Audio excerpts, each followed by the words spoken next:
Assalamualaikum warahmatullahi wabarakatuh. Kembali lagi di channel Nasihat Kehidupan Misteri. Pada video kali ini saya akan membahas tentang Atlantis akan muncul di Indonesia. Kementerian Pekerjaan Umum dan Perumahan Rakyat atau PUPR telah mengumumkan pemenang lomba desain kawasan ibu kota negara yang akan dibangun di Penajam Pasar Utara, Kalimantan Timur.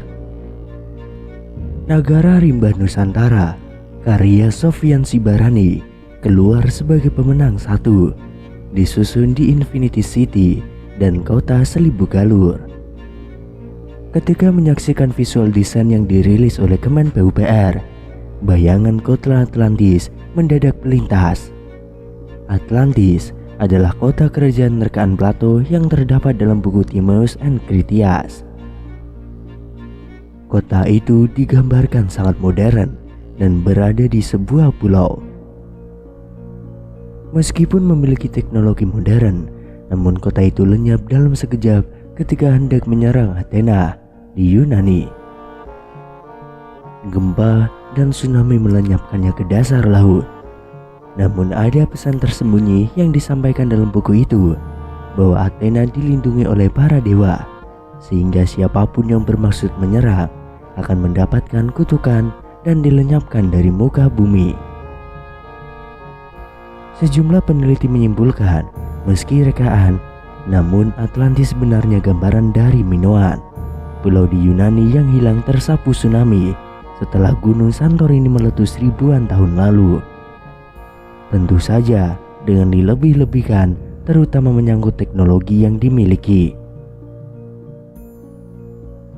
Meskipun demikian, para peneliti dan ahli sejarah tetap mencoba mencari tahu apakah kota Atlantis benar-benar ada.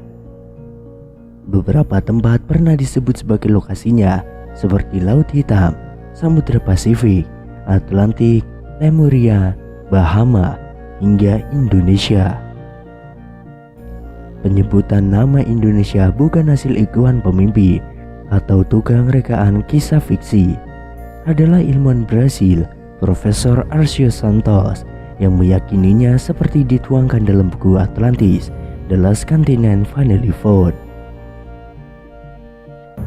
Alasannya, Profesor Santos dengan dibantu sejumlah ilmuwan telah melakukan riset mendalam selama lebih dari 30 tahun sebelum sampai pada kesimpulan yang seperti ditulisnya di dalam buku. Lalu, apakah Presiden Joko Widodo juga terinspirasi kota Atlantis? Bahkan percaya keberadaannya di Indonesia. Karenanya ingin mereka ulang di pedalaman Pulau Kalimantan yang eksotik itu. Tentu hanya Presiden yang tahu. Tetapi mari kita sejenak melihat lebih jauh lagi. Jika ibu kota benar-benar terwujud seperti dalam desain pemenang, tentu dengan tambahan dan pengurangan sesuai kondisi alam, maka akan berdiri sebuah kota besar dengan teknologi modern, berlatar hutan belantara dan menghadap ke laut lepas, nyaris sempurna seperti gambaran kota Atlantis dalam buku Plato.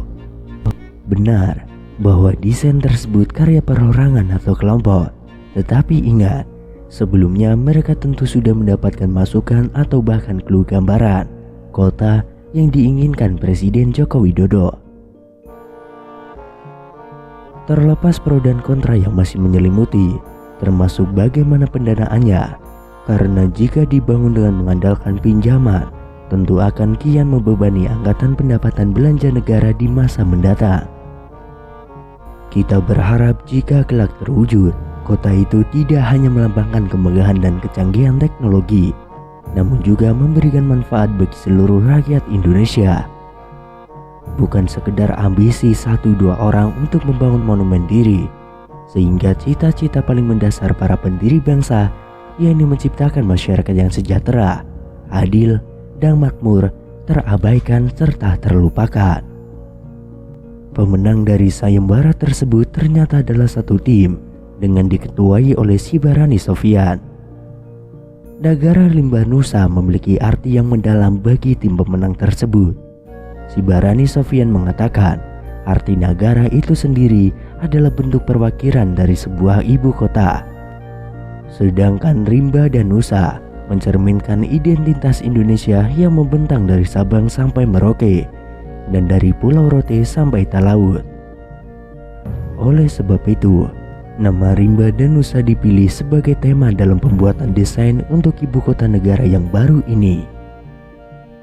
Jadi, pendekatan multidisipliner ini membawa kami pada suatu pemikiran, yakni ibu kota diwakilkan sebagai negara, kata Sibarani Sofyan. Sibarani juga mengatakan, hutan tropis Indonesia membentang luas di tanah Nusantara ini.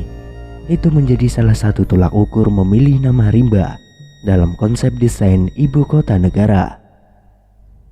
Rimba dan Nusa adalah karakter yang sangat kita miliki.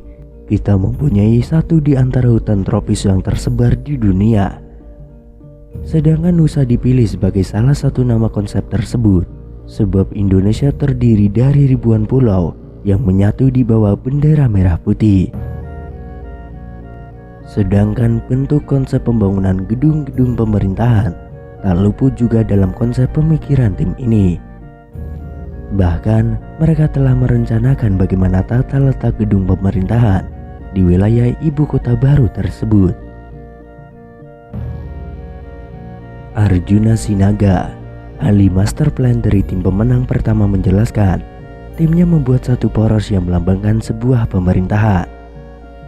Arjuna mengungkapkan poros tersebut memiliki karakteristik pemerintahan yang terdiri dari eksekutif, yudikatif, serta legislatif. Istana Presiden sengaja diletakkan di tengah poros untuk melambangkan lembaga eksekutif yang merangkul bagian pemerintahan yang lain yang ada di sebelah kanan maupun kirinya. Di sebelah kanan terdapat lembaga yudikatif, sedangkan lembaga legislatif berada di sebelah kiri. Poros tersebut akan mempresentasikan sebuah pemerintahan yang menjaga rakyatnya sendiri. Arjuna Sinaga mengatakan bahwa konsep gedung pemerintahan tersebut satu poros yang melambangkan satu pemerintahan yang memiliki arti mendalam sebagai pengayom atau mengayomi. Tidak hanya itu, Arjuna juga menuturkan terdapat satu poros panjang yang diberi nama Bhinneka Tunggal Ika. Desain yang dibuat oleh tim Arjuna juga meletakkan plaza bernama Bhinneka Tunggal Ika yang berada di tengah. Arjuna menjelaskan terdapat dalam desain timnya terdapat danau yang mempresentasikan Pancasila, sehingga desain untuk ibu kota negara baru tidak hanya mewakilkan dari alam semesta, serta juga kelangsungan antara manusia dengan Tuhan.